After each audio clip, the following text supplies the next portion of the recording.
Hey guys, today we apply an amazing effect called pixel sorting effect. Let's get started. First open the image. Make a copy of background.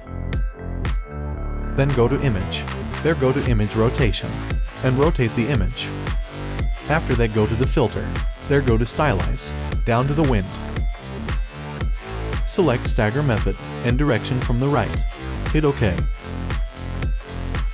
Apply same filter multiple times until you get satisfied with the result.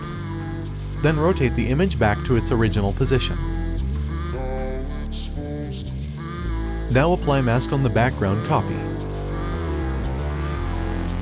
Invert the mask. Then select brush with soft edges. Paint over the area on which you want the effect. Here is the final result. Thanks for watching. Don't forget to like, share and subscribe.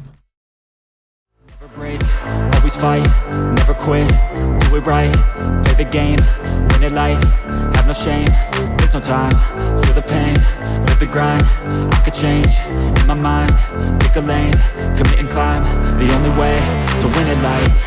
I never miss, that's fact, taking big swings, put your hand to the bat, put me in the ring, you'll go out in a bag, cause I sing what I mean and I bring it to the mad light.